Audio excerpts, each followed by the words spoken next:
Hi friends, welcome to my channel. ఈరోజు నేను మీకు బీరకాయ రొయ్యలు కర్రీ ఇంట్లోనే ఎంతో టేస్టీగా ఎంతో ఈజీగా ఎలా తయారు చేసుకోవాలో చూపిస్తాను. బీరకాయ రొయ్యలు కర్రీ తయారు చేసుకోవడానికి కావాల్సిన పదార్థాలు ఏంటో చూద్దాం.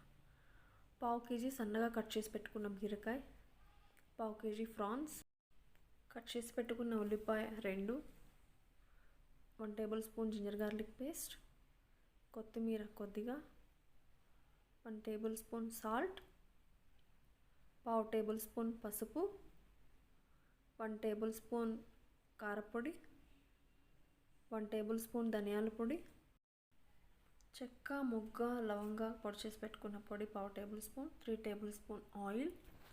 ఇప్పుడు స్టవ్ ఆన్ చేసుకొని స్టవ్ పైన ప్యాన్ పెట్టుకొని ప్యాన్ వేడైన తర్వాత 3 టేబుల్ స్పూన్ ఆయిల్ వేసుకోవాలి.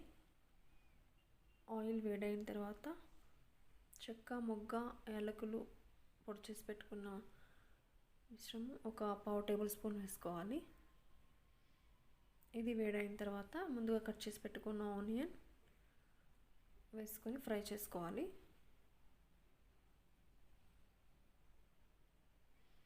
నేను చెక్క మొగ్గ యాలకులు పొడి ఎందుకు యాడ్ చేస్తున్నా అంటే బాగా మిక్స్ అయిపోతుంది. అలాగే వేసుకున్నట్లయితే కూడా బాగానే ఉంటుంది.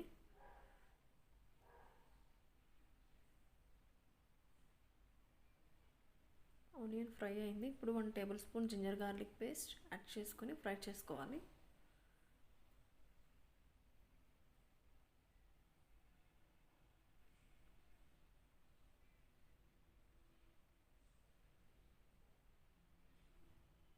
జింజర్ గార్లిక్ పేస్ట్ ఫ్రై అయిన తర్వాత 1 టేబుల్ స్పూన్ ధనియాల పొడి యాడ్ చేసుకొని మిక్స్ చేసుకోవాలి.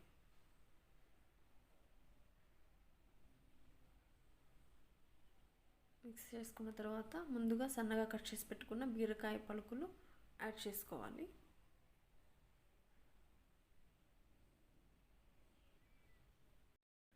రెండు మూడు నిమిషాలు బాగా మిక్స్ చేసుకున్న తర్వాత సరిపడా సాల్ట్, 1/2 టేబుల్ స్పూన్ పసుపు, 1 table spoon red chilli powder add చేసుకొని 4 నుంచి 5 నిమిషాల వరకు ఉడికించుకోవాలి.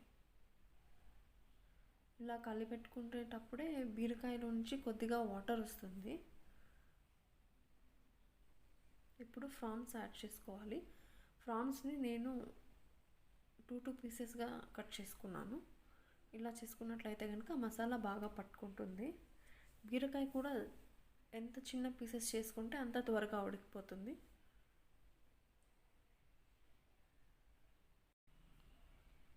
ఇలా 4 నుంచి 5 నిమిషాల వరకు మిక్స్ చేసుకుంటున్నట్లయితే కనుక అందులో నుంచి కొంచెం వాటర్ వస్తుంది.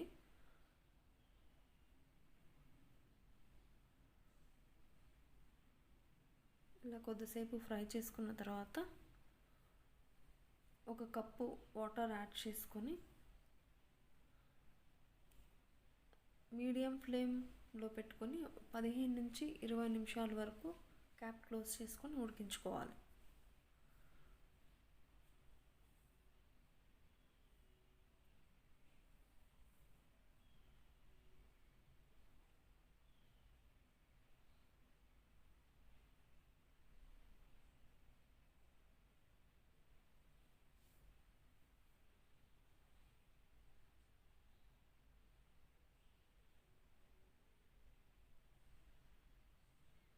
పదిహేను నిమిషాలు అయిన తర్వాత క్యాప్ ఓపెన్ చేసుకొని ఇలా కర్రీ కొంచెం దగ్గరగా వచ్చిన తర్వాత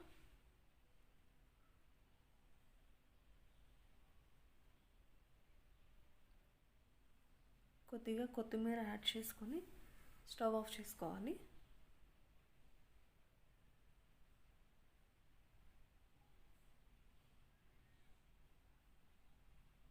అంతే ఫ్రెండ్స్, రెడీ. ఇంట్లోనే ఎంతో ఈజీగా ఎంతో టేస్టీగా బీరకాయ రొయ్యలు కర్రీ తయారు చేసుకోవడం. ఈ వీడియో కనుక మీకు నచ్చినట్లయితే please like, subscribe and share. Comment బాక్స్లో కామెంట్ చేయడం మాత్రం మర్చిపోకండి.